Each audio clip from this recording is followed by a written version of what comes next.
మన ప్రభువును ప్రియ రక్షకుడైన యేసుక్రీస్తు ప్రభుల వారి అతి శ్రేష్టమైన నామంలో ఈ నూతన సంవత్సరం ఈ మొట్టమొదటి ఆదివారపు ఆరాధనలో పాలుపంపులు పొందిన దేవుని బిడ్డలైన మీ అందరికీ హృదయపూర్వకమైన వందనాలు. బయట ఉన్న వారికి కూడా వందనాలు. దేవుడు ఇంతవరకు మనలను మన కుటుంబాలను కంచెవేసి కాపాడి మరొక నూతన సంవత్సరమైన దయా కిరీటాన్ని ధరింపజేసి 5వ రోజు ప్రవేశపెట్టి ఆయన సంధిలో ఆరాధించడానికి అవకాశం ఇచ్చిన దేవునికి ఒక్క క్షణం 2 చేతులెత్తి దేవునికి స్తోత్రం చెప్దాం. హల్లెలూయా, హల్లెలూయా. కొద్దిసేపు దేవుని మాటలు మనం ధ్యానం చేద్దాం. ఆ తర్వాత ప్రభు బల్లారాధనలో మనం పాలుపంపులు పొందబోతున్నాం. దానికి ముందుగా గడిచిన వారం ఒక వాగ్దానాన్ని మనం ధ్యానం చేసాం. ఏమిటా వాగ్దానం? గడిచిన వారం ఒక వాగ్దానం మనం ధ్యానం చేసాం. దావీదు నాకు చూపిన శాశ్వత కృపను మీకు చూపుతాను. ఆయన చూపాలంటే ఏం చేయాలో 3 విషయాలు విన్నాం. ఏం విషయాలు? 3 విషయాలు. ఒకటి, ప్రతిరోజు మన ఇంట్లో ఏముండాలి? స్తుతించే అనుభవం ఉండాలి.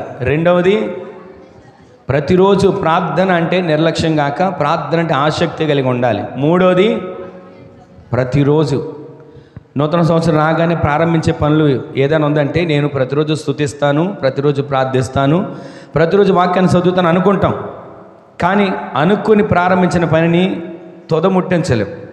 కొన్ని నెలల తర్వాత అక్కడికి ఆగిపోయే పరిస్థితులు, లేదా తర్వాత చేద్దాంలే, ఈ సంవత్సరం అవదా వచ్చే సంవత్సరం చేద్దాంలే అని వాటిని వాయిదా వేసే పనులు చేస్తాం. కానీ ఈ సంవత్సరం ప్రారంభంలో దేవుడు మాట్లాడుతూ వచ్చాడు, దావీదునకు చూపిన శాశ్వత కృప మీకు చూపాలన్నా, నాకు చూపాలన్నా మీరు నేను కలిసి ఏం చేయాలి తెలుసా?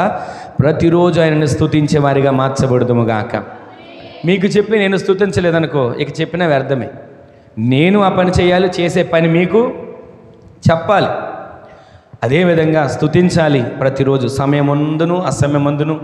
ఒకవేళ ఒక సమయానికి నేను స్తుతిస్తానండి అని అనుకుంటాం, కానీ కుదరదు. ఏ పని చేస్తానో నోటితో స్తుతించండి. ఆ స్తుతుల ద్వారా మీకు ఒక సింహాసనాన్ని దేవుడు స్థాపించునుగాక. ప్రతిరోజు కుటుంబంగా కలిసి ప్రార్థించండి. ఆ ప్రార్థన మీ ఇంటికి ఒక ప్రాకారంగా మార్చబడునుగాక. ప్రతిరోజు వాక్యాన్ని ధ్యానించండి. ఆ చదువుతున్న వాక్యపు వెలుగు మీ ఇంటిని కమ్మునుగాక, చీకటి పారదోలబడునుగాక. ఈ దినాన మన సంఘపక్షంగా ఇచ్చిన వాగ్దానాన్ని మీకు జ్ఞాపకం చేస్తాను. చూడండి, యెహోషువ గ్రంథం 1వ అధ్యాయం 3వ వచనంలో రాయబడిన మాటను ఒకసారి చదవండి. నేను మోషేతో చెప్పినట్లు మీరు అడుగుపెట్టు ప్రతి స్థలమును మీకు ఇచ్చుచున్నాను. ఆమేన్ చెప్పండి. ఈ సంవత్సరం ఈ వాగ్దానం మన జీవితంలో నెరవేర్చబడును గాక. మన అందరి పక్షాన, మన సంఘ పక్షాన ఈ వాగ్దానము నెరవేర్చబడును గాక. అడుగుపెట్టు ప్రతి స్థలమును ఏం చేస్తాడంట? మనకిస్తాడు. అంటే గడిచిన వారం ఒక మాట చెప్పాను కదా ఈ వాగ్దానం గురించి. ఎవరింట్లో అడుగుపెడితే ఆ ఇల్లు మనదైపోద్ది, ఎవరి దగ్గరికి వెళ్తే ఆ స్థలం మనదైపోద్ది కాదు. మనం అడుగు పెడితే ఆత్మకార్యాలు జరగాలి ఈ సంవత్సరం. ఆమేన్ చెప్పండి. మనం అడుగు పెట్టి ప్రార్థిస్తే ప్రతిఫలం వెంటనే చూడాలి. ఆమేన్ చెప్పండి. మనము మోకరించి చేతులు ఎత్తామా విజయము వెంటనే మిమ్మల్ని వరించాలి. ఆమేన్ చెప్పండి. ఆ విధంగా దేవుడు కార్యాలు జరిగించునుగాక. కొద్దిసేపు దేవుని మాటలు మనం ధ్యానం చేద్దాం. ఆ తర్వాత ప్రభు బల్లలోకి మనం పాలుపంపులు పొందుతాం. ఇక్కడ చదివిన మాట, నేను మోషేకి చెప్పాను, మోషేకు వాగ్దానం చేశాను, మోషేతో నేను ప్రతిరోజు ఇదిగో ఈ వాగ్దానాలన్నీ నెరవేర్చబడతాయి అని నేను తెలియజేస్తూ వచ్చాను. అయితే ఇక్కడ మనం వాక్యాన్ని చదివిన సమయంలో మోషే లేడు, చనిపోయాడు. మోషే మృతి పొందాడు కదా, మోషే లేడు కదా అని చెప్పి యెహోషువ ఒకవేళ కూర్చుండిపోయావేమో, ప్రజలారా, ఇశ్రాయేలు ప్రజలారా ఒకవేళ కూర్చుండిపోయారేమో, మీరందరూ కూడా లేవలేని స్థితిలో ఎక్కడి వారు అక్కడ సతికిలి పడిపోయారేమో. అయితే మీరు ఈ వాగ్దానాన్ని స్వతంత్రించుకోవాలన్నా, మీరు అడుగుపెట్టు ప్రతి స్థలము మీది కావాలన్నా, మీరు చేసే ప్రతి పని సఫలం కావాలన్నా, మీరు చేసే ప్రతి ప్రయత్నాల్లో విజయం కలగాలన్నా, నేను వాగ్దానం చేసిన దేశంలో మీరు అడుగు పెట్టాలన్నా మొట్టమొదటిగా మీరు లేవాలి. గట్టిగా ఆమేన్ చెప్పండి. మీరు లేవాలి, లేచి యోర్దానును దాటాలి. గట్టిగా ఆమేన్ చెప్పండి. యోర్దానును దాటితే పాలు తేనెలు ప్రవహించే దేశంలో అడుగు పెడతారు. యోర్దాను అనే సమస్యను దాటితే పాలు తేనెలు ప్రవహించే దేశంలో వారు వాగ్దాన దేశాన్ని స్వతంత్రించుకుంటారు. మీరు అడుగుపెట్టిన ప్రదేశం అంతటిని మీకు ఇస్తాను, మీ స్వాస్థ్యంగా చేస్తానని దేవుడు మనతో మాట్లాడుతున్నాడు కదా. ఎలా చేస్తాడు? ఈ ప్రశస్త వేళ, ఈ ఆరాధనలో అడుగుపెట్టిన మీరు ప్రతిరోజు ప్రతి సంవత్సరం ఒక వాగ్దానం పొందుకుంటూనే ఉంటారు. దేవుని దగ్గర నుంచి ఆ వాగ్దానం తీసుకుంటూనే ఉంటారు. అయితే వాగ్దానాలు వచ్చినప్పటికీ, వాగ్దానాలు మనం తీసుకున్నప్పటికీ ఆ వాగ్దానాలు మన జీవితంలో నెరవేర్చబడుతున్నాయా? ఆ వాగ్దానాలు మనం పొందుకోగలుగుతున్నామా? ఆ వాగ్దానాలను మనము స్వతంత్రించుకోగలుగుతున్నామా అని ఒక్కసారి మనం ఆలోచించుకోవాలి. వాగ్దానాలు తీసుకుంటాం కదా, సంవత్సరం ఒక వాగ్దానం వస్తుంది. నిన్ను స్వస్థపరిచి యెహోవాను నేనే. వాగ్దానం వచ్చింది, బాగానే ఉంది.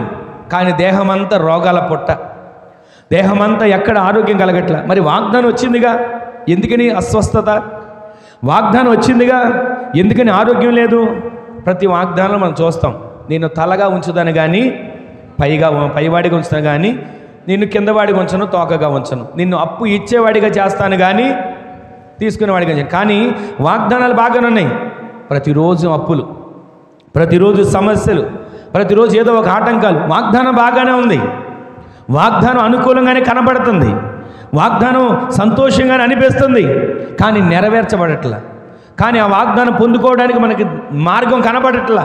ఇంకా బోళ్ళు వాగ్దానాలు మనం పొందుకుంటాం.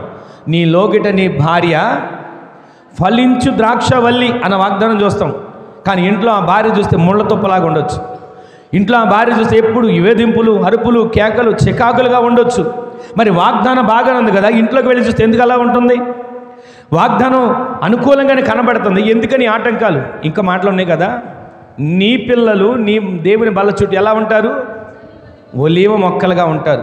ఒలీవ మొక్కలుగా ఉన్నారో లేదో కానీ కళ్ళలో ముళ్ళులాగా ఉన్నారని కొన్ని చోట్ల మనకు వినబడుతుంది. వాగ్దానాలు అన్నీ పొందుకుంటాను. ఇన్ని వాగ్దానాలు ఉన్నాయి కదా. నిన్ను స్వస్థపరుస్తాను, నిన్ను పైవాడిగా ఉంచుతాను, నిన్ను తలగా ఉంచుతాను, నిన్ను అప్పిచ్చేవాడిగా చేస్తాను. ఇదిగో నీ లోగిట నీ భార్య ఫలించే ద్రాక్షవల్లిగా ఉంటుంది, నీ పిల్లలు పచ్చని ఒలీవ మొక్కలుగా ఉంటారు, వారి పిల్లల క్షేమాన్ని నువ్వు చూస్తావు అని ఎన్ని వాగ్దానాలు మనం వింటూ పొందుకుంటూ ఉంటున్నాం కదా. ఈ వాగ్దానాలు మన జీవితంలో నెరవేర్చబడుతున్నాయా? ఎన్నో శ్రేష్టమైన వాగ్దానాలు ప్రభు మనకు దయచేశాడు. ఎన్నో శ్రేష్టమైన వాగ్దానాలు ప్రభు మనకు అనుగ్రహిస్తూ వస్తున్నాడు. వాటిని మనము స్వతంత్రించుకోకపోవడానికి కారణం ఏమిటి అని ఆలోచించాలి. వాగ్దానం బాగానే ఉందండి, పొందుకోలేకపోతున్నాం. వాగ్దానం బాగానే ఉందండి, స్వతంత్రించుకోలేకపోతున్నాం. దానికి కారణం ఏదో ఒక కారణం, ఏదో ఒక నష్టం, ఏదో ఒక వ్యక్తిని కోల్పోవడం, ఏదో ఒక సమస్యలో చిక్కుకోవడం, ఏదో ఒక పరిస్థితుల్లో ఆటంకాలు నలిగిపోవడం, అభిమానించిన మనిషిని పోగొట్టుకోవడమో, మనల్ని నడిపించిన నాయకుడిని దూరం చేసుకోవడమో, ఎన్నో కారణాలు ఉంటాయి. అయితే చాలాసార్లు మనం ఒక చోట పరిమితం అయిపోతున్నాం. నా పరిస్థితి ఇంతే, నా బ్రతికింతే, నా జీవితం ఇంతే, ఇక నా పరిస్థితి మారదు అనుకుని ఒక చోట పరిమితం అయిపోతున్నాం. ఈ దినాన మాట్లాడుతున్నాడు, మనం గమ్యాన్ని చేరాలని ఎన్నోసార్లు ప్రయత్నం చేస్తున్నాం, కానీ వచ్చిన దర్శనాన్ని కోల్పోతున్నాం. దేవుడు చూపించిన దర్శనాన్ని వెనకడుగు వేసి ఈ చాలే ఈ దర్శనాలు, ఇది దేవుడు చూపించిన దర్శనమేనా, అపవాది కలిగించిన ఆలోచన అని దేవుని దర్శనాన్ని కూడా పక్కన పెడుతున్నాం. అయితే సొమ్మసిల్లిన స్థితిలో ఉన్నామేమో. ఈ రోజున యెహోషువతో దేవుడు మాట్లాడుతున్నట్లుగా, ఇదిగో నీవు లేవాలి, నీ ప్రజలతో చెప్పు, వాళ్ళు లేవాలి, కూర్చుండిపోయిన పరిస్థితి నుంచి లేవాలి.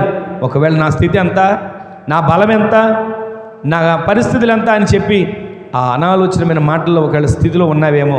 ఈ ఉదయకాలం దేవుడు మాట్లాడుతున్నాడు. ఆ రోజున యెహోషువతో మాట్లాడిన దేవుడు ఈ సంవత్సరం ఈ ఉదయకాలం ఈ ఆరాధనలో మనతో మాట్లాడుతున్నాడు. మనము లేవాలి. గట్టిగా ఆమేన్ చెప్పండి. మనము లేచుదుముగాక. దేవుడు మాట్లాడుతున్నాడు, నీవు లేవాలి. లేచి ఏం చేయాలి? ఏ స్థితిలో ఉండిపోయామో అక్కడి నుండి లేవాలి. ఏ స్థితిలో ఒక స్థితిని నిర్ణయించుకున్నాం, ఒక స్థితిని ఏర్పాటు చేసుకున్నాం, ఆ స్థితిలోనే జీవితం కొనసాగించుకుంటూ, ఆ స్థితిలోనే నడుచుకుంటూ, ఆ స్థితిలోనే ఇక నా పైన వింతే, నా బ్రతుకింతే అని అనుకుంటూ ఉంటున్నాం కదా. ఆ స్థితిలోనే సరిపెట్టుకున్న స్థితిలో నుంచి ఈ సంవత్సరం లేపబడుదుము గాక. ఒక మాట మీకు జ్ఞాపకం చేస్తా. 38 సంవత్సరాల నుంచి ఒకే చోట కూర్చుండిపోయాడు ఒక వ్యక్తి. యేసుక్రీస్తు ప్రభుల వారి వయసు కన్నా ఆయనకు వచ్చిన బలహీనత ఎక్కువ సంవత్సరాలు. అక్కడ కూర్చుండిపోయి అనుకుంటున్నాడు, నన్ను ఎవరో ఒకళ్ళు తీసుకొని వచ్చి రోజు నడిపితే నన్ను కోనేట్లోకి వెళ్ళి స్వస్థపరచబడతానయ్యా. నాకంటే ముందుగా ఎవరు వెళ్ళిపోతున్నారు, నేను వెళదామని అనుకుంటున్నా. కానీ వాస్తవానికి మీరు ఆలోచించండి, స్వస్థపరచబడాలి అనే ఆలోచన ఆయనలో ఉంటే, ఆ వ్యక్తిలో ఉంటే, ఎవరో వెళ్ళి నన్ను దించాలి, ఎవరో వెళ్ళి నన్ను ముంచాలి, దేవదూతలు వస్తున్నారు, కోనేటిలో ఉన్న నీటిని కదుపుతున్నారు, ముందు దూకిన వాళ్ళు బాగుపడుతున్నారు. మరి ఈ వ్యక్తి ఎందుకు బాగుపడలా? ఎవరికి వాళ్ళు వచ్చి అక్కడి నుంచి స్వస్థత పొందుకుని వెళ్ళిపోతున్నారు. కానీ ఈయన పరుపు వేసుకొని అక్కడ కూర్చున్నాడు. ఆలోచించండి, ఎవరైనా హాస్పిటల్లో చూపించుకుందామని వెళ్ళేటప్పుడు పరుపు తీసుకుని వెళ్తారా? దిండు దుప్పట్లు పట్టుకొని వెళ్తారు ముందే? ఎవరు వెళ్ళరు.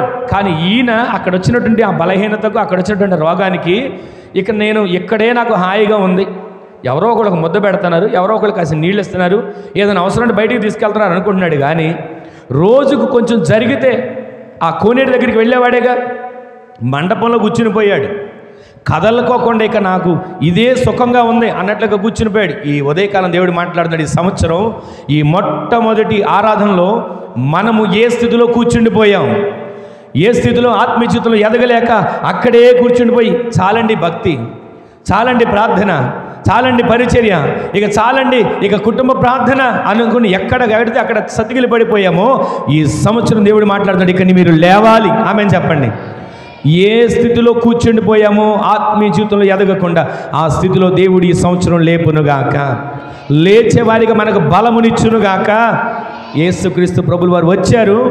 ఏమన్నారు తెలుసా? వచ్చి రావడంతోనే, అయ్యా నీ పేరేంటి, నీ ఊరేంటి, ఎన్ని సంవత్సరాల నుంచి ఇక్కడ ఉన్నావు, ఎంత కాలం నుంచి ఇక్కడ కూర్చొని ఉన్నావు, నీ సీనియారిటీ అంతా ఏం అడగల, నీవు లే, పరుపు చేత పట్టుకుని నువ్వు లేచి నడవమన్నాడు.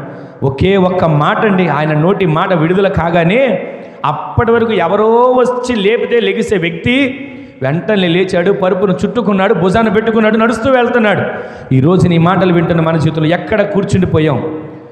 నాకు ఎవరో వస్తారండి మేలు చేస్తారు, ఎవరో వస్తారండి నాకు సహాయం చేస్తారు, ఎవరో వస్తారండి నా కోసం ప్రార్థన చేస్తారు, ఎవరో వస్తారండి ఇదిగో మా ఇంటికి ఇది చేస్తారని ఇక మనం ఎదురు చూడనవసరం లేదు. మనము లేవాలి, మన కోసం ప్రతిరోజు మనము ప్రార్థించుకుంటూ మనమే ఆత్మకార్యాలు చూసేటట్లుగా ఈ సంవత్సరం దేవుడు జరిగించునుగాక.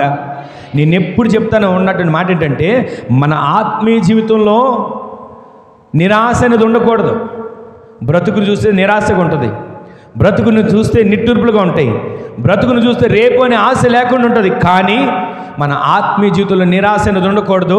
ఆత్మీయ జీవితంలో మనం ఎదుగుతూ ఎదుగుతూ ఎదుగుతూ మేఘాల మీద ఎత్తబడేంత వరకు ఎదిగేవానిగా మార్చబడుదుముగాక. మామూలుగా ఒక మనిషి ఒక 6 అడుగులు ఎత్తు ఎదుగుతాడేమోనండి, కానీ ఆత్మీయ జీవితంలో ఎంత ఎత్తు ఎదగలో తెలుసా? మేఘాలను అందుకునేంత వరకు మనం ఎదుగుదుముగాక. ఈ సంవత్సరం నుంచి మీలో ఆశ కలిగించబడునుగాక. మీరు మేఘాల వరకు ఎత్తబడేటట్లుగా మీరు ఎత్తుగా దేవుని సందులో హెచ్చించబడే కృప దేవుడు దయచేయునుగాక. లేవాలి.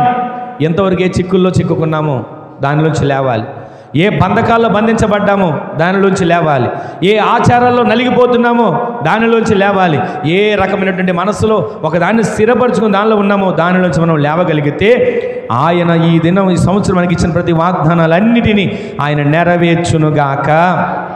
ఎప్పుడైనా చూడండి, మీరు ఆలోచించండి, దేవుని వాగ్దానం కండిషన్తో కూడి ఉంటుంది. మీరు గమనించారో లేదో, దేవుని వాగ్దానం కండిషన్తో కూడి ఉంటుంది. ఏమని తెలుసా? నీవు ఇలా ఉంటే నేను నీకు అది చేస్తా, నీవు ఇలా బ్రతికితే నీకు ఇది చేస్తా. అంతేగాని నువ్వు ఇది ఇస్తే నేను చేస్తా అనట్లా. నీవు ఇలా బ్రతికితే నేను నీకు కార్యం చేస్తా. పాపాన్ని విడిచిపెడితే పరిశుద్ధునిగా మారుస్తా, లోకాన్ని విడిచిపెడితే పరలోకాన్ని నీకు అనుగ్రహిస్తా.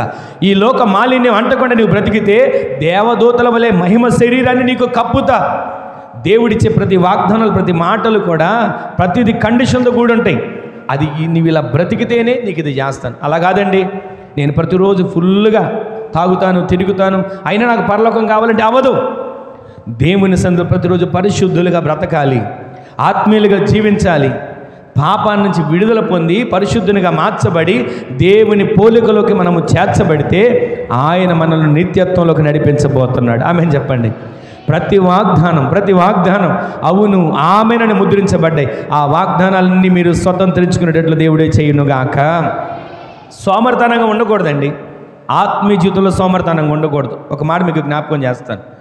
ఆత్మీయ జీవితంలో మనం సోమర్తనంగా ఉంటే వాగ్దానం ఉంటుంది, నీ చేతుల కష్టార్జితాన్ని నీవు చెప్పండి అందరు గట్టిగా, నీ చేతుల కష్టార్జితాన్ని నీవు అనుభవిస్తావు అని వాగ్దానం ఉంది కదా. అంటే ఏంటి? నీవు కష్టపడాలి, నీవు కష్టపడితే నీ కష్టాజితాన్ని నీవు అనుభవించేటట్లుగా దేవుడు చేస్తాడు. అలా కాకుండా నేను సోమరుగా ఉంటానండి, ఇక్కడే కూర్చొని ఉంటానండి, ఏ పని చేయనండి, ఏ పాట నేను చేయనండి, నాకు అన్నీ రావాలనుకుంటే అవ్వదు. నీవు సోమర్తనంగా ఉన్నా, నేను సోమర్తనంగా దేవుని ఇష్టపడాడు. మనలను పరిశుద్ధులుగా మార్చి ఒక పని కలిగిన వ్యక్తులుగా దేవుడు మార్చబోతున్నాడు. ఆమేన్ చెప్పండి. పని కలిగినటువంటి కృప దేవుడు అనుగ్రహించబోతున్నాడు. ఆమేన్ చెప్పండి. దివారాత్రులు దేవుని సందులో ప్రార్థించే ఒక ఉన్నతమైన పనిని దేవుడు మనకు అనుగ్రహించునుగాక. నీవు ప్రయాసపడితే, నీవు కష్టపడితే ఆ కష్టాన్ని, ఆ ప్రయాసనంతటిని దేవుడు ఆశీర్వదించబోతున్నాడు. నీవు చేయనదంతయు సఫలమగును అంటే దాని అర్థమేంటి తెలుసా? నీవు చెయ్యాలి. కీర్తనలు కదా మనం చూద్దాం కదా, నీవు చేయనదంతయు సఫలపరుస్తాడు. అంటే ఏది చేస్తావో, ఏది దేవుని చిత్తానుసారంగా చేస్తున్నావో, ఏది దేవుని చిత్తానంగా చెయ్యాలని ఎదురు చూస్తున్నావో దానిని అంతటిని దేవుడు సఫలపరుస్తాడు. అలా కాకుండా నేనేమి చేయనండి, అంగట్లో పెట్టిన బొమ్మలాగా కూర్చుంటాను, నాకు అన్నీ సమకూర్చబడాలంటే ఏది అవ్వదు. నీవు చెయ్యాలి, నీవు కష్టపడాలి, నీవు ప్రయాసపడాలి. నీ చేతుల కష్టాన్ని, నీ ప్రయాసను దేవుడు ఆశీర్వదించునుగాక. ఎక్కడో ఒక చోట కూర్చుని పోయి అయిపోద్దంటే కాదు, ఎక్కడో ఒక చోట కూర్చుని పోయి ఇక నా పని జరుగుద్దంటే కాదు. మనం ప్రయాసపడాలి. ఏ పని చేసినా మొదట మనం మార్గంగా కనపడాలి. ప్రయాసలో మొదట మనం దేవునిలో అంటుకట్టబడాలి. ఆత్మీయతలో మొదటగా మనము దేవునిలో ప్రతిరోజు ఒక రూపాంతరం చెందేవానిగా మనము మార్చబడుదుముగాక. అప్పుడు మనము కష్టపడితే మన ప్రయాసకు తగిన ప్రతిఫలం దేవుడు అనుగ్రహించునుగాక. మనం ప్రయత్నం చేయాలి, మనము పోరాడాలి, మనము ప్రార్థించాలి, మనము దేవుని సందులో కనిపెట్టాలి. దానిని బట్టి దేవుడు మనకు మరింత వాగ్దానాలు నెరవేర్చబడేట్లు సహాయం చేయునుగాక. ఎక్కడి నుంచి లేవాలి, ఎలా లేవాలి? ఒకసారి అదే యెహోషువ గ్రంథం 1వ అధ్యాయం 2వ వచనంలో రాయబడిన మాట ఒకసారి చూడండి. కాబట్టి నీవు లేచి నీవును ఈ జనులందరూ ఈ యోర్దాను నది దాటి నేను ఇశ్రాయేలీయులకు ఇచ్చుచున్న దేశమునకు వెళ్ళుడి. అందరూ ఆమేన్ చెప్పండి. మరొకసారి ఆ మాట చదువుతారు, అందరూ వినండి. కాబట్టి నీవు లేచి నీవును అందరి మాట చూడండి. నీవును నీ జనులందరూ ఈ యోర్దాను నది దాటి నేను మీకు ఇచ్చుచున్న ఈ దేశంలోనికి మీరు వెళ్ళాలి. గట్టిగా ఆమేన్ చెప్పండి. కాబట్టి ఇప్పుడు మనం ఏం చేయాలి? అందరు గట్టిగా చెప్పండి. మనం ఏం చేయాలి? లేవాలి. దేనికి? యోర్దాను మన ఎదురుగా ఉంది, దాన్ని దాటాలి. గట్టిగా ఆమేన్ చెప్పండి. గడిచిన సంవత్సరం అంతా ఏ యోర్దాను ఆటంకంగా ఉంది ఆత్మీయ జీవితంలో? ఏ యోర్దాను ఆత్మీయ జీవితంలో ఎదగకుండా అడ్డుగా నిలబడి నవ్వుతూ నిన్ను హేళన చేస్తూ కనబడుతుంది? ఈ సంవత్సరం ఆ యోర్దాను చూసి నువ్వు భయపడడం కాదు, ఆ యోర్దాను చూసి అక్కడ నిలిచిపోవడం కాదు, ఆ యోర్దాను చూసి నా బ్రతికింతేనండి, నేను దాటలేనని ఇక్కడే కూర్చుని పోవడం కాదు. ఆ యోర్దాను దాటాలంటే మొదట నీవు కూర్చున్న స్థానంలో నుంచి లేచుదువుగాక. మనం వాగ్దానాన్ని పొందకుండా, ఆశీర్వాదాన్ని అనుభవించకుండా ఎన్నో ఆటంకాలు, ఎన్నో అవరోధాలు, ఎన్నో అడ్డుబండ్లు ఎదురవుతుంటాయి. మామూలుగా మనం ప్రార్థన చేస్తుంటాం, ఏమని? ప్రభువా, ఇదిగో ఈ సంవత్సరమైనా ఈ వాగ్దానం నెరవేర్చయ్యా, ఈ సంవత్సరమైన ఈ వాగ్దానం నా పట్ల నెరవేర్చయ్యా అని స్తుతిస్తాం, ప్రార్థిస్తాం.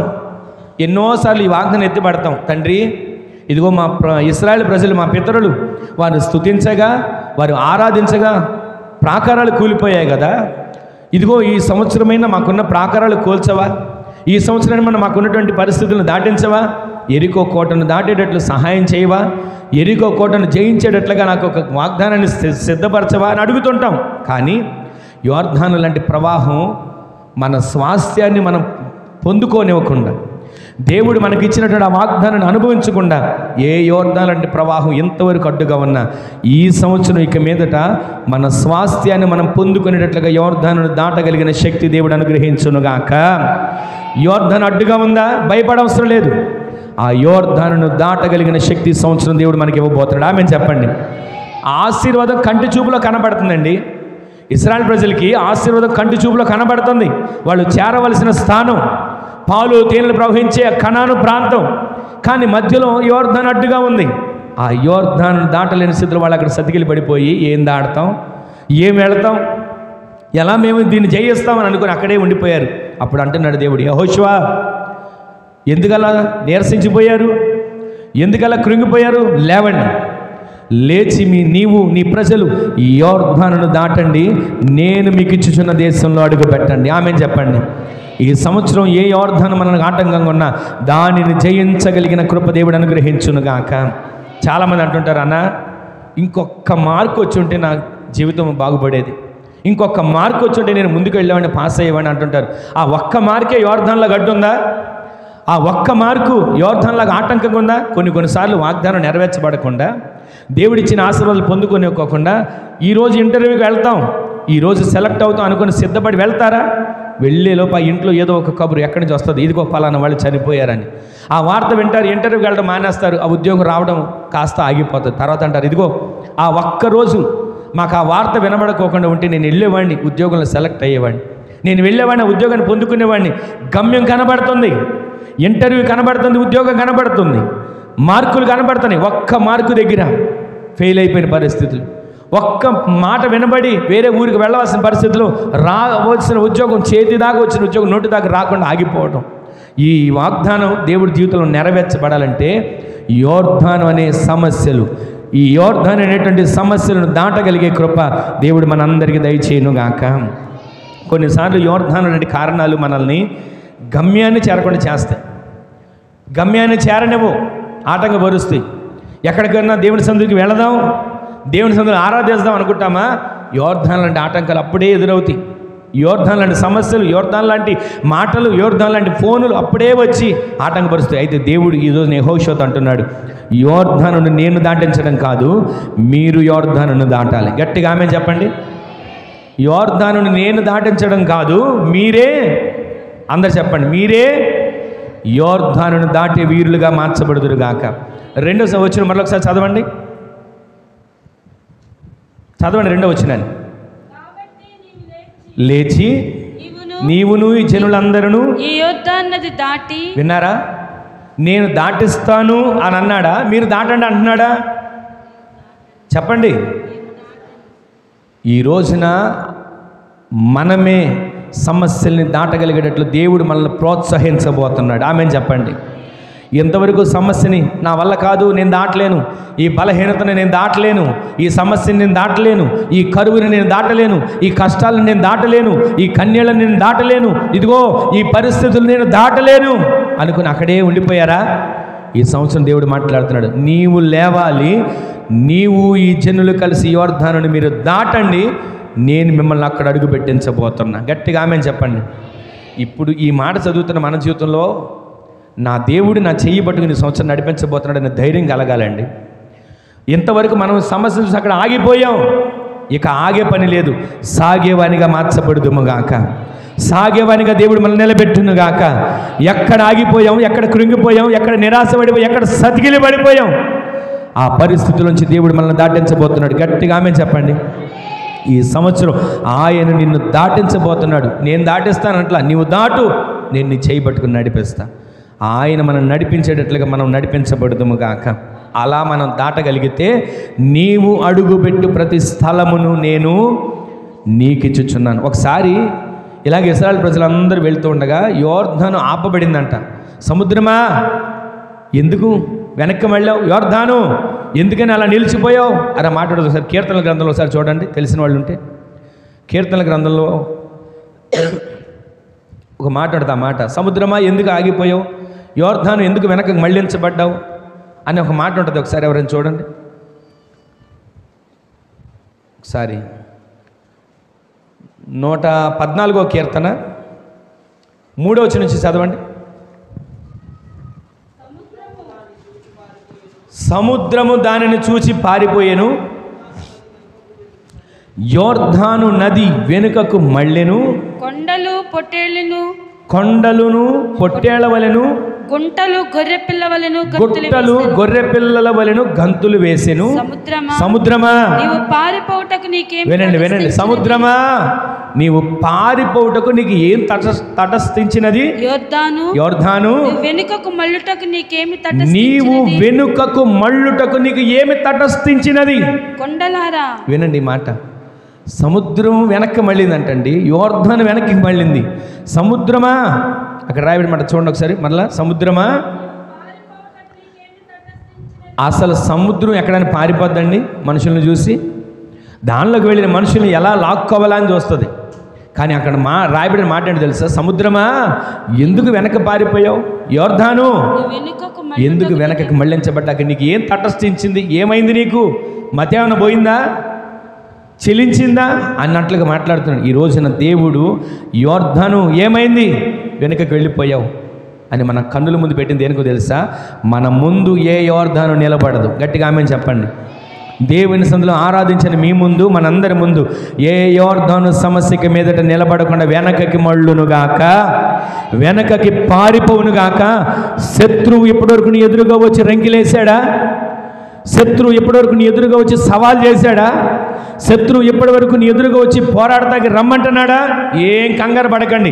ఈ సంవత్సరం నీ శత్రువు దేవుడు వెనక్కి మళ్ళించబోతున్నాడు. గట్టిగా ఆమెను చెప్పండి. నీ శత్రువును దేవుడు వెనక్కి మళ్ళించబోతున్నాడు. ఆమెను చెప్పండి. పొంగి ప్రవహిస్తున్న యోర్దాను నది సడన్గా వెనకకి ఎందుకు తిరిగింది?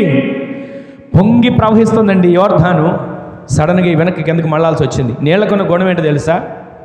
నీళ్ళకున్న గుణం ఎంతసేపు ఎగువ నుంచి దిగువకు పారుతూ ఉంటాయి. అలాంటి యోర్దాను నీళ్లు అక్కడ నుంచి ఏకరాశిగా ఆగిపోయినాయి. ఈ రోజు నీ మాటలు వింటాను మనం. యోర్దాను నది ఎందుకు మళ్ళింది? కీర్తనకారుడు అంటాడు, ఎందుకు వెళ్ళిపోయావు సముద్రమా? వెనక్కి తిరిగి చూసావు ఎందుకని? యోర్దాను ఎందుకని అలా ఆగిపోయావు? ఏం తటస్థించింది నీకు? ఒక్కొక్క మాట మనం వింటుంటే ఈ సంవత్సరం మన జీవితంలో ప్రతి సమస్య వెనక్కి తిరిగి వెళ్ళిపోయేటట్లు దేవుడు చేయునుగాక. బలహీనత నీ దగ్గరికి రావాలని ప్రయత్నం చేస్తుందా? ఈ సంవత్సరం బలహీనత వెనక్కి తిరిగి వెళ్ళిపోయేటట్టు దేవుడు చేయబోతున్నాడు. ఆమెను చెప్పండి. ఏ కరువు నీ దగ్గరికి రావాలని పలకరించాలని ప్రయత్నం చేస్తుందా? యేసు నామములో దేవుని పేరట ఆ కరువు పరిస్థితులన్నీ వెనక్కి తిరిగి వెళ్ళిపోయేటట్టు దేవుడు చేయునుగాక. ఏ పరిస్థితులు నిన్ను ముంచాలని, సముద్రం వల్లే ముంచాలని, యోర్దాను వల్లే నిన్ను ముంచాలని ప్రయత్నం చేస్తున్నా, ఈ సంవత్సరం దేవుడు వాగ్దానం చేస్తున్నాడు. ఆ సముద్రము, ఆ యోర్దాను వెనక్కి వెళ్ళేటట్లుగా దేవుడు పారదోలునుగాక. ఆమేన్. ఆ విధంగా మన దేవుడు చేయాలి. ఇంతకు అసలు ఏం జరిగింది? వాళ్ళు ఏం చేస్తే వెనక మళ్ళింది? వాళ్ళు ఏం చేస్తే ఆ సముద్రం యోర్దాను వెనక్కి మళ్ళింది? వాళ్ళు నది ఎలా దాటారు? ఆ వాగ్దానం ఎలా పొందుకున్నారు? ఇప్పుడు చదవండి 3వ అధ్యాయం, యెహోషువ గ్రంథం 3వ అధ్యాయం 2వ వచనం 3వ వచనం.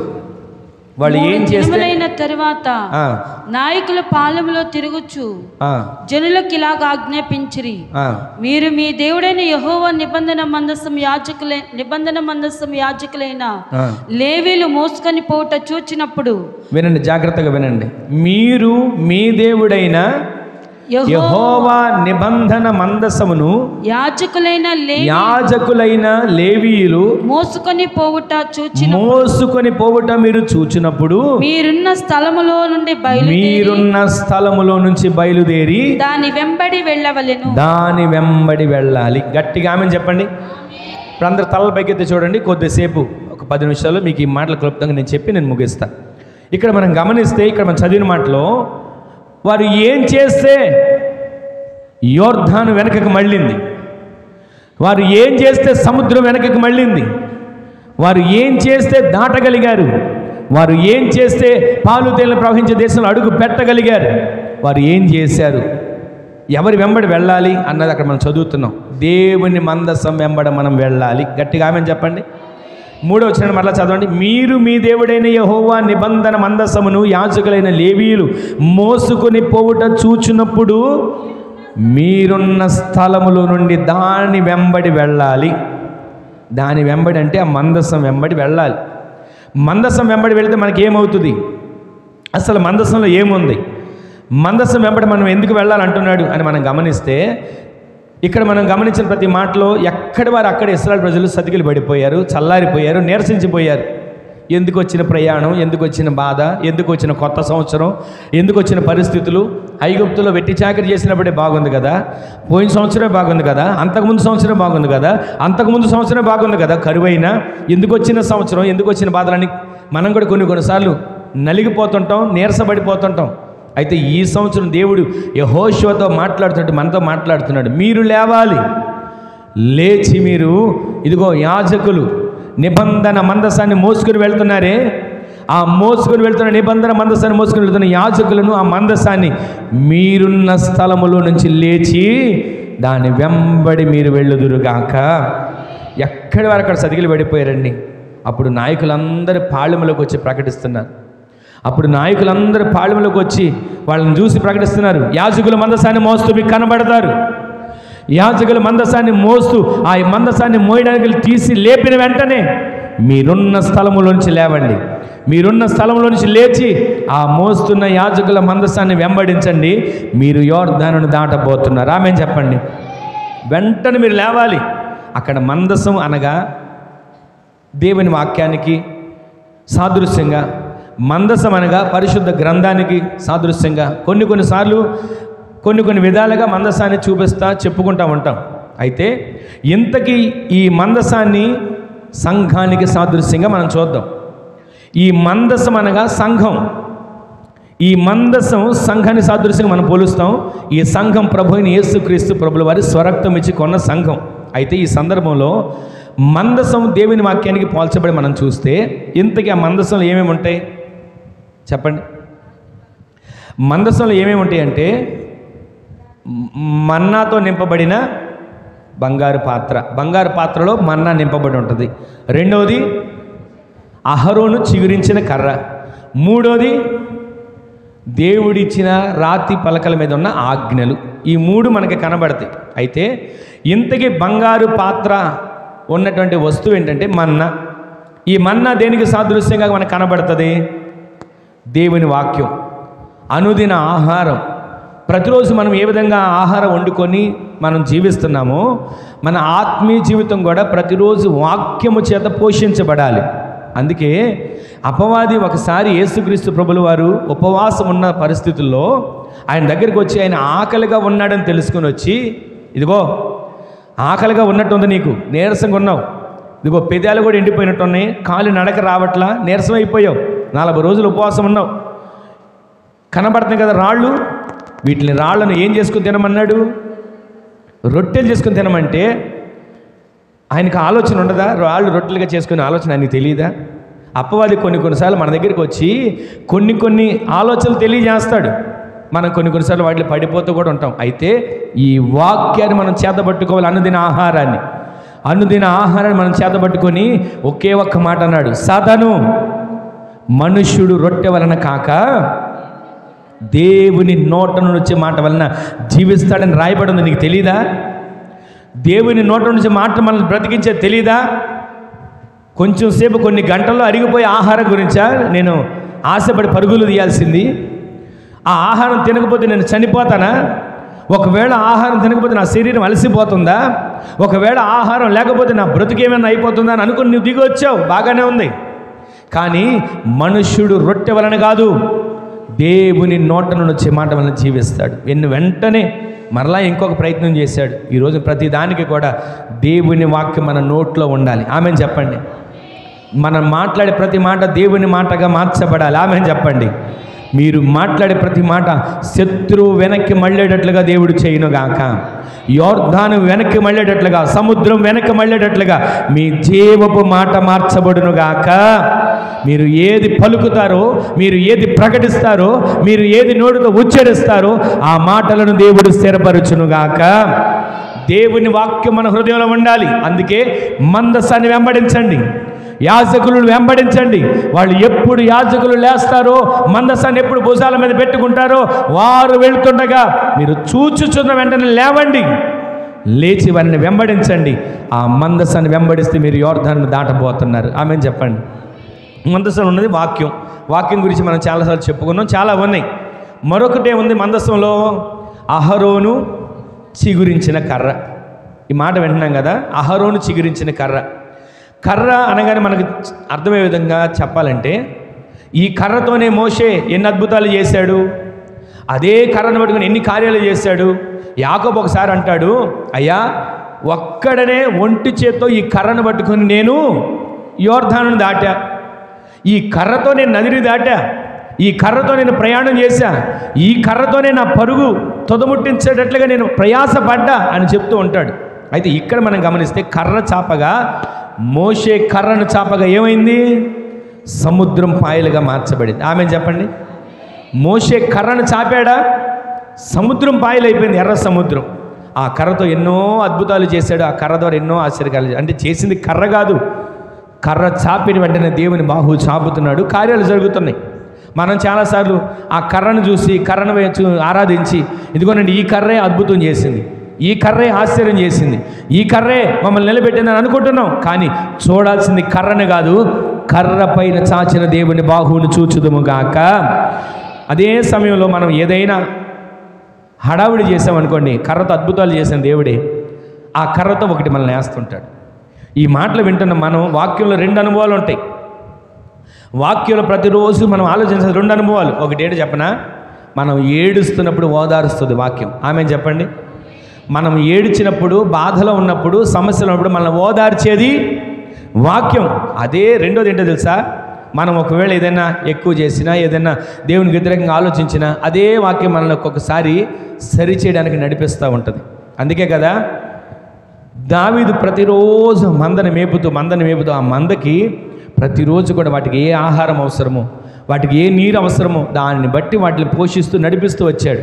అదే రీతిగా మనం గమనిస్తే వాక్యంలో 2 ఉంటాయి. మనం ఏం కోరుకుంటాం తెలుసా, మనం ఏం కోరుకుంటాం, అయ్యా నాకు ఎప్పుడు ఆదరించే వాక్యమే కావాలి, ఎప్పుడు నన్ను బలపరిచే వాక్యమే కావాలి, ఎప్పుడు నేను ఎలా ఉన్నా, ఎలా చేసినా, ఏది చూసినా, ఏది మాట్లాడినా ఏమనకూడదు, నన్ను ఎప్పుడు కూడా దీవించే వాక్యమే కావాలి అని మనం అనుకుంటాం. కానీ వాక్యం ఎప్పుడు కూడా 2 అంచులు కలిగిన ఖడ్గం. ఆ 2 అంచులు కలిగిన ఖడ్గం ఇక్కడ మనం దేవుని సన్నిధిలో ఉన్నప్పుడు, దేవుని సేవకుడు నిలబడి మాట్లాడుతున్నప్పుడు దేవుడు ఆయన నోటికి నోరుగా ఉండి మాట్లాడతాడు. మనం సరిచేయబడడానికి, మనము దిద్దబడడానికి, మనము రూపాంతరం చెందడానికి. కొంతమంది ఏం చేస్తారు చెప్పనా, బైబిల్ ఉంటుంది కదా, పట్టుకొని రాత్రి పడుకునే ముందు బైబిల్ ఎక్కడైనా వేలు పెట్టి ఒక వాక్యం తీస్తారు. తీగాని 23 కీర్తన వస్తుంది.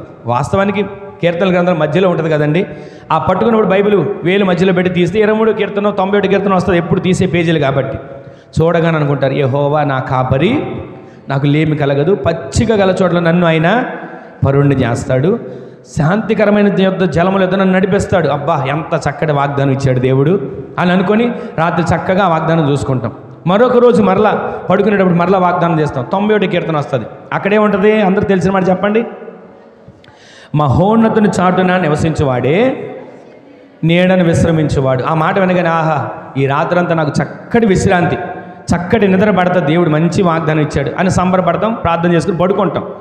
అదే వేలు పెట్టేది కొంచెం అవతలకు పెట్టి చూడండి, సామెతల గ్రంథంలోకి వెళ్తుంది. అక్కడ పెట్టి దిగాను అంటాడు, సోమరి ఎంతసేపు పడుకుంటావు, ఎంతసేపు కునుకుతావు, ఎంతసేపు జోగుతావు, లే చీమలను చూడు, వాటి నడతను చూడు అన్న మాటలు వినబడతాయి. ఆ మాట రాగానే కొంచెం అనిపిస్తుంది, ఏంటి దేవుడి వాళ్ళ నన్ను సోమరి అన్నాడు, నేను సోమరిలాగా ఉన్నానా, నేను ఎంత భక్తిగా ఉన్నా, నేను ఎంత యథార్థతగా ఉన్నా, నేను ఎంత నీతిగా బ్రతుకుతున్నా, దేవుడు ఏంటి ఎంత మాట అనేసాడు అని అనుకుంటుంటాం. అంటే దేవుని వాక్యము 2 అంచులు కలిగిన ఖడ్గం. ఒకవైపు మనల్ని ఆదరిస్తూనే ఒకవైపు మనల్ని గద్దిస్తూ సరిచేస్తూ ఉంటుంది. ఆ వాక్యం వెంబడి మనము నడిచి అడుగులు వేసేవారిగా మార్చబడుదుముగాక. ఆ మందసం అంటే, మందసంలో ఏముంది అంటే మనల్ని ఆదరించి, మనల్ని ఓదార్చి, మనం కృంగిపోయినప్పుడు బలపరిచి, ఏడుస్తున్నప్పుడు ఓదార్చి, అదే సమయంలో మనం ఏదైనా దేవుని విషయంలో పొరపాటు చేస్తున్నా, తప్పు చేస్తున్నా మనల్ని సరిచేసి ఇది తప్పని ఒప్పింపజేసి ఆ వాక్యముని మనం వెంబడించుదుముగాక. ఒక మాట చెప్పనా, కొంతమంది ఉంటారు ఎక్కువగా ప్రవచనాలు కోరుకునే వాళ్ళు కూడా ఉంటారు. చాలా చోట్ల, మన దగ్గర లేలే కానీ ప్రవచనాలు కోరుకునే వాళ్ళు ఉంటారు.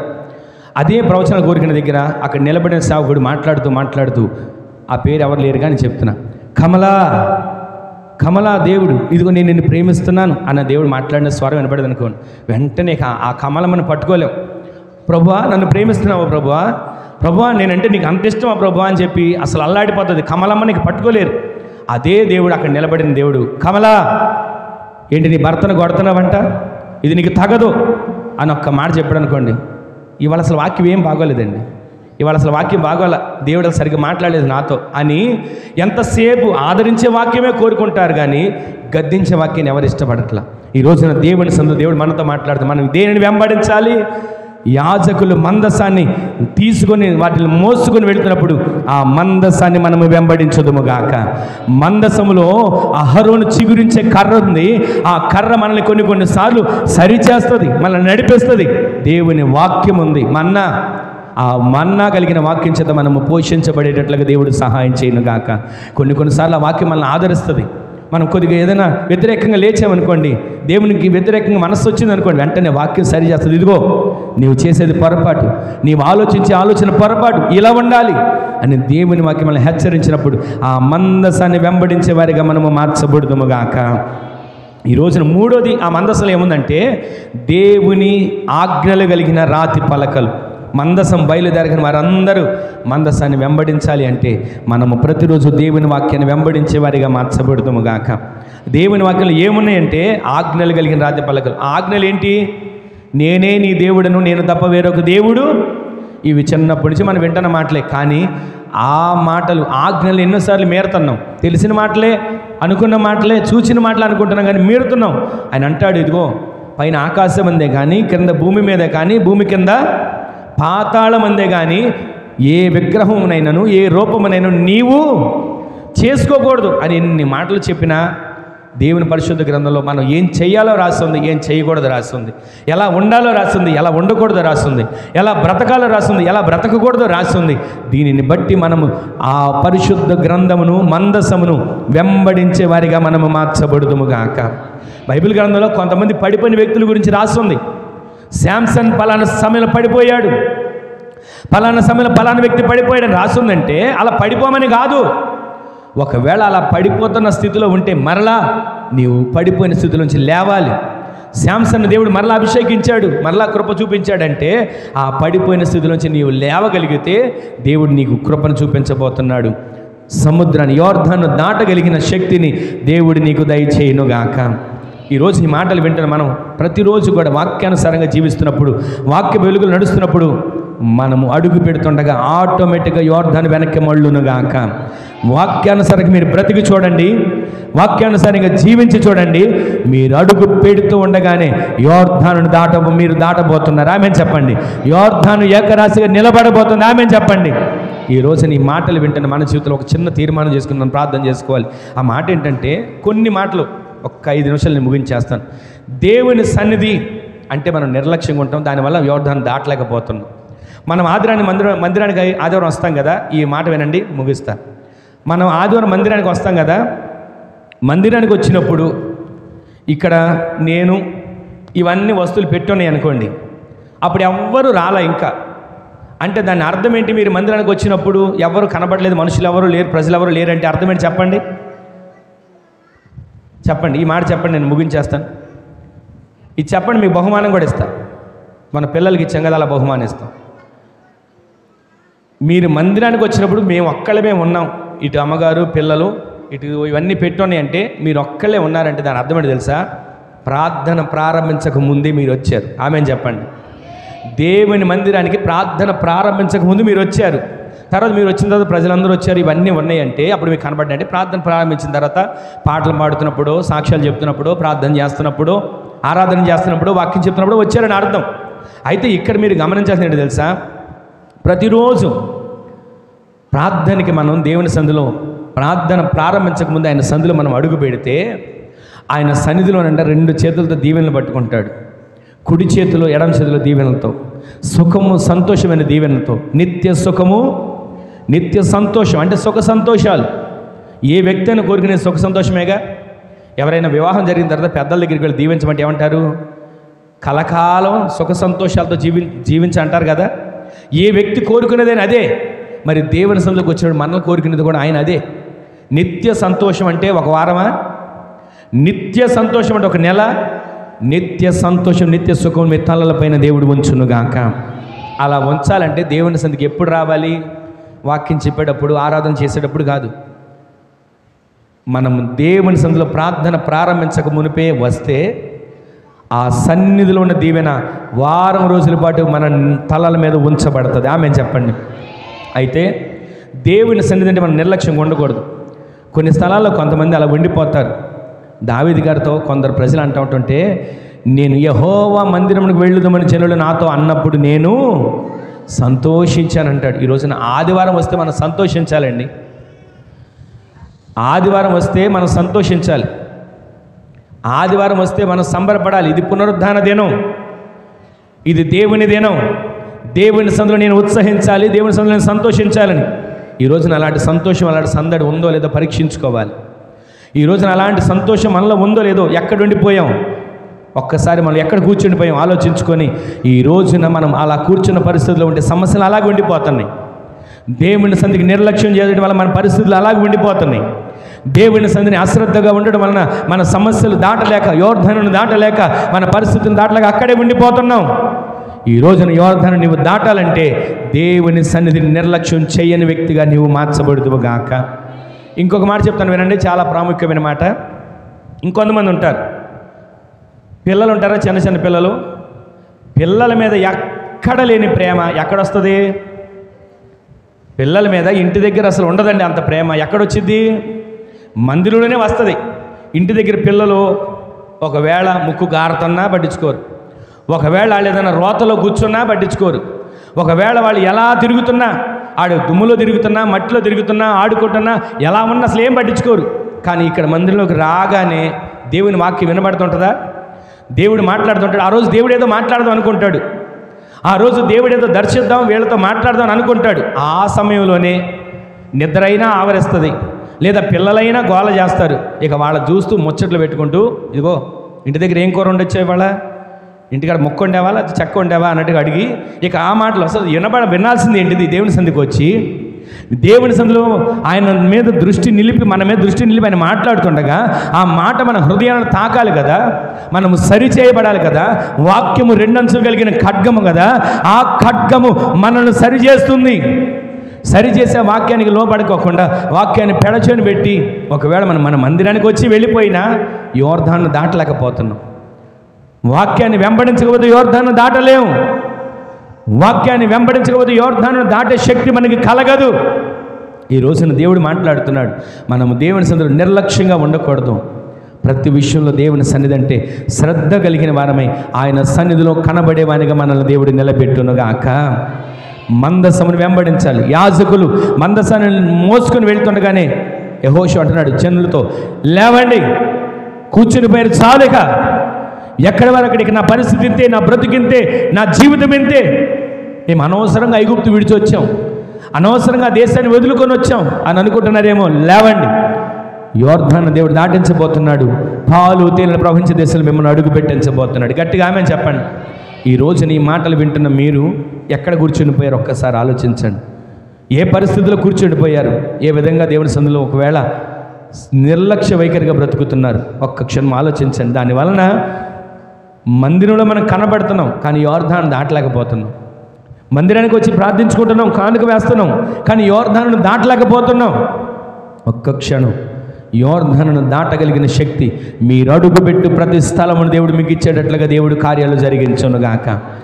దేవుని సంధి అంటే నిర్లక్ష్యం తొలగించబడాలి.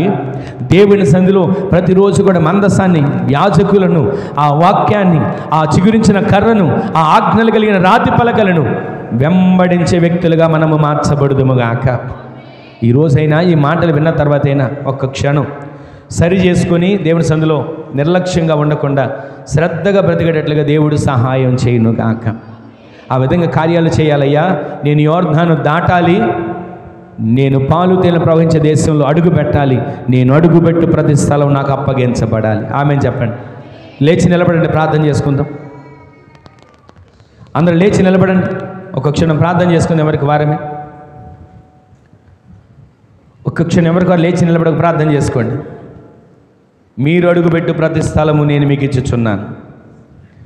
మీరు అడుగుపెట్టు ప్రతి స్థలం నేను మీకు ఇస్తాను. మీరు అడుగు పెట్టండి, ఆ స్థలాన్ని మీకు ఇవ్వబోతున్నాను. దేవుడు మాట్లాడతాడు. ఒక్క క్షణం ఎంతవరకు ఎక్కడ కూర్చుండిపోయావు? ఏ స్థితిలో కూర్చుండిపోయిన అనుభవాల్లో ఉన్నావు? దేవుడు మాట్లాడుతున్నాడు. నేను దాటించడం కాదు, నీవు లేచి యోర్దాను దాటాలి.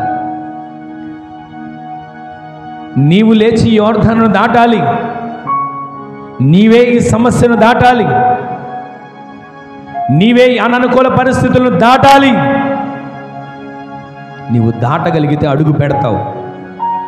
నీవు దాటగలిగితే జీవించగలుగుతావు. నీవు దాటగలిగితే జయించగలుగుతావు. లేచి మందస్సాన్ని వెంబడించు. దేవుని వాక్యాన్ని వెంబడించు. చిగురించిన అహరోను కర్ర, శాసనాల పలకలు వెంబడించు. దేవుని సందంటే నిర్లక్ష్యం తొలగించు.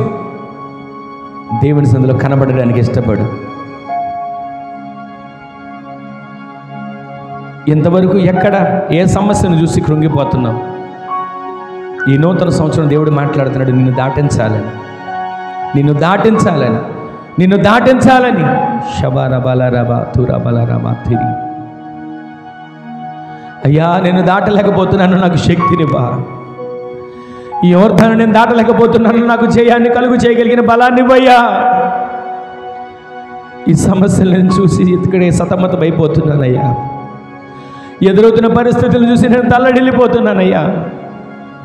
దాటగలిగిన శక్తిని నాకు ఇవ్వయ్యా. నా తోడుని నన్ను దాటించయ్యా. నా చెయ్యి పట్టుకుని నన్ను దాటించయ్యా అంటే ఒక్క క్షణం ప్రార్థన చేసుకోండి. మందసాన్ని వెంబడిస్తా, సేవకుల్ని యాజకుల్ని నేను వెంబడిస్తాను. ఆ విధంగా జీవించడానికి నాకు కృపనివ్వయ్యా అంటే ఒక్క క్షణం ప్రార్థన చేసుకోండి. ప్రార్థన చేసుకోండి. ఒక్క క్షణం ఒక ప్రార్థన.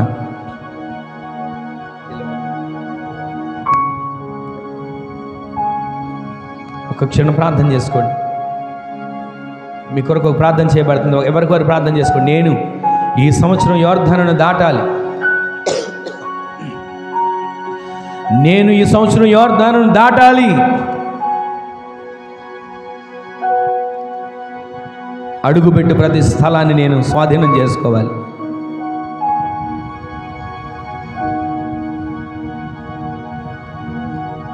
స్తోత్రం స్తోత్రం స్తోత్రం స్తోత్రం. వాగ్దాన పుత్రుడుగా మా కొరకు వచ్చిన దేవానికి స్తోత్రం.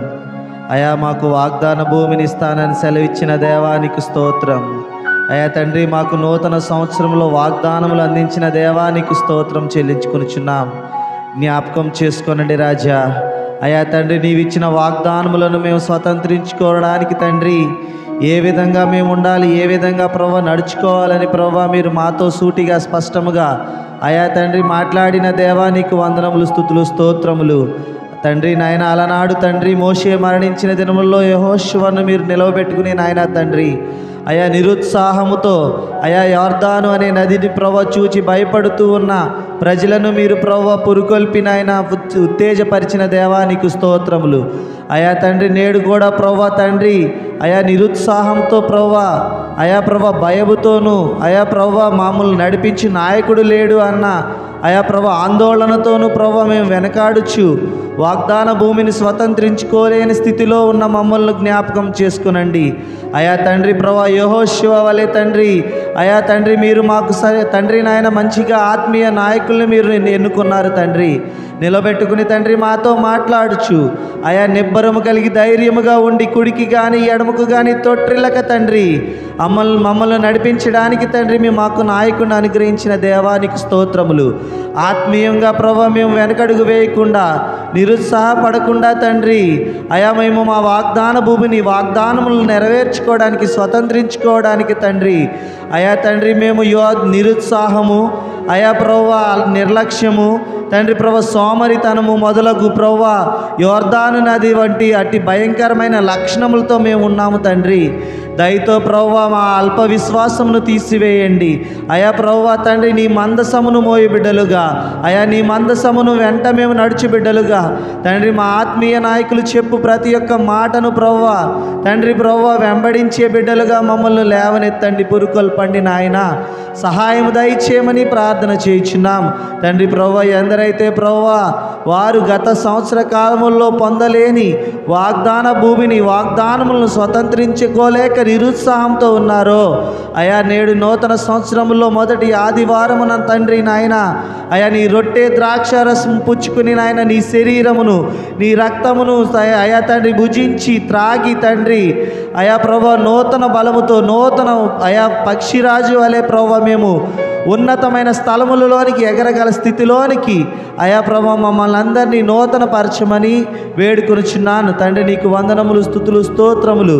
అందుకు తగిన రీతిగా తండ్రి బహుమానము పొందాలంటే అయా తండ్రి మేము చేయవలసిన ప్రతిదీ అయా యోర్దాను వలె మా జీవితంలో ఉన్న ప్రతి దానిని మీరు మాకు జ్ఞాపకం చేయండి. ఎందరైతే ప్రభువా యోర్దాను నది వలె ప్రభువా అడ్డుగా వారి యొక్క తండ్రి ప్రభువా ఫలమును పొందడానికి ఆశీర్వాదం పొందడానికి వారి జీవితంలో అడ్డుగా ఉన్నది అని ఫలానాది మా జీవితంలో అడ్డుగా ఉన్నదని జ్ఞాపకము చేసుకుని దాని నిమిత్తము దుఃఖించుచున్నారో దాని నిమిత్తము దానిని ఎలాగ దాటాలని ప్రభువా తండ్రి తీర్మానములు తీసుకొనుచు వారి యొక్క కార్యాచరణ రూపొందించుకొనుచున్నారో ప్రతి ఒక్కరి ఆలోచనను మీరు సఫలపరచండి తండ్రి. ప్రభువా మునుపటి కంటే అధికమైన మేలులతో నింపండి, రెండింతల ఆశీర్వాదంతో నింపండి తండ్రి. అయా ప్రభువా ప్రతి ఒక్క బంధకమును, ప్రతి ఒక్క కట్లను, ప్రతి ఒక్క నిరుత్సాహమును, ప్రతి ఒక్కరి సోమరితనమును, ప్రతి ఒక్కరి అల్ప విశ్వాసమును, ప్రతి ఒక్కరి నిర్లక్ష్యమును, ప్రతి ఒక్కరి అనారోగ్యమును మీరు తీసివేసి తండ్రి సంపూర్ణమైన అయా స్వతంత్రించుకొని పాలు తేనెలు ప్రవహించు దేశంలోనికి అయా ప్రభు అట్టి స్థితిలోనికి తండ్రి ప్రభు ఆశీర్వాదములకు కారణభూతుడైన నిన్ను స్తుతిస్తూ ఆరాధిస్తూ తండ్రి ప్రభు మేము బతుకు దినములన్నిటి ప్రభు కృపాక్షేమములను మేము అయా తండ్రి ప్రభు అనుభవించులాగున ఏ సమయమైనప్పటికీ తండ్రి నాయన తండ్రి నిన్ను విడిచిపెట్టక అయా తండ్రి మేము ఆశీర్వాదం పొందిన వెంటనే నిన్ను విడిచిపెట్టే వారిగా కాకుండా అయా ప్రభు మా నీ రాక వరకు మా పోక వరకు అయా ప్రభు ఈ యొక్క సంవత్సరము ప్రారంభం మొదలుకొని సంవత్సరాంతము వరకు తండ్రి ఇంకను మరింతగా మమ్మల్ని వృద్ధిలోనికి తీసుకొని రమ్మని ప్రార్థన చేయించున్నాం. ఇప్పటి వరకు వాక్యంలో విత్తబడిన దానిని ప్రభు మేము నెవరు వేసుకొనొచ్చు అయా నీ మందసము కలిగిన ప్రతి ఒక్క బిడ్డను ప్రభు మీరు ఇంకను ప్రభు ముందుకు నడిపించమని ప్రార్థన చేయించున్నాం. మా సంఘమును జ్ఞాపకం చేసుకునండి అయా తండ్రి, మా యాజకులను జ్ఞాపకం చేసుకునండి అయా ప్రభువా. సంఘమునకు ఇచ్చిన వాగ్దానమును మీరు అడుగుపెట్టు ప్రతి స్థలమును ప్రభువా మీకు ఇస్తానని సెలవిచ్చిన దేవా అయా ప్రభువా. ప్రదేశం అనగా తండ్రి వారి యొక్క అందరి హృదయములను, అందరి ఆత్మల యొక్క భారమును, ఆత్మల యొక్క ఫలములను ప్రభువా మా సంఘము భుజించులాగున అనుభవించులాగున మరింత వృద్ధిలోనికి మా సంఘమును తీసుకొని రమ్మని మా అందుకు తగిన రీతిగా తండ్రి మా యాజకులను, వారి వారి కుటుంబంలో వారికి ఇచ్చిన సహకారులను, వారికి ఉన్న ప్రభు ప్రతి ఒక్క కొదువను కొరతను ప్రభు ప్రతి దాన్ని మీరు అభివృద్ధిలోనికి అయా 30 ఉన్న మమ్మల్ని 60 ఉన్న మమ్మల్ని 100 ప్రతిఫలములోనికి తీసుకుని రమ్మని విడిచిపెట్టిన వాటిని, మర్చిపోయిన వాటిని ప్రతి ఒక్కరిని పేరు పేరున మీరు దీవించి ఇప్పటి వరకు జరిగించిన కార్యక్రమం అంతటిలో తోడున్న రాజ్యానికి వందనములు, స్తుతులు, స్తోత్రములు. వాక్యాహారమును నేనే అని సెలవిచ్చిన దేవా, శరీరమును ఎందరైతే నా శరీరమును నా యొక్క రక్తమును తిని త్రాగి ప్రభువా నాతో ఏకీభవిస్తారో వారి ఆత్మతో నేనుంటాను, వారికి నేను సహాయం చేస్తానని సెలవిచ్చిన దేవా నీకు స్తోత్రములు తండ్రి. ప్రభువా అయా నూతనమైన సంవత్సరములో నూతనముగా తండ్రి నూతనమైన మనస్సులతో అయా నూతన తీర్మానాలతో తండ్రి నీ సన్నిధిలో ప్రభువా కనబడి తండ్రి అయా ప్రభు ఈ రొట్టె ద్రాక్షారం బల్లారాధనలో ఏకీభవిస్తున్న ప్రతి ఒక్కరిని అయా ప్రభు మీరు దీవించండి, ఆశీర్వదించండి. ప్రతి ఒక్కరికి నూతనమైన మనస్సును, తగ్గింపు మనస్సును, ఇప్పటి వరకు ప్రభు కలిగిన మంచి మనస్సుకు ఇంకా రెట్టించిన మంచి మనస్సు అయా ఇప్పటి వరకు కలిగిన పాత రోత అయా ప్రభు చెడు బుద్ధిని తీసివేసి నూతనమైన మనస్సును అనుగ్రహించమని జరగనయ్యున్న ప్రతి కార్యక్రమమును నీ చేతులకు సమర్పించుకొనుచు మీరే విరిచి వడ్డించి అభివృద్ధిలోనికి తీసుకురమ్మని వాక్యమైన తండ్రికి మా ప్రార్థన విజ్ఞాపనలన్నిటినీ సమర్పించి పొందుకుని ఉన్నామని నమ్ముచున్నాం పరమ తండ్రి. ఆమేన్, ఆమేన్, ఆమేన్. మన తండ్రి అయిన దేవుని యొక్క ప్రేమ, కుమారుడును ప్రభు అయిన యేసుక్రీస్తు వారి యొక్క కృప, మహాకనికరం, పరిశుద్ధాత్మ దేవుని యొక్క అన్యోన్య సహవాసమైన సన్నిధి ఇప్పుడును ఎల్లప్పుడును మనకును మనవలే ప్రార్థించే సకల పరిశుద్ధులకును ఆయన కృపా సమాధానములు సదాకాలం సమృద్ధిగా తోడై ఉండునుగాక. ఆమేన్. అందరికీ వందనాలు.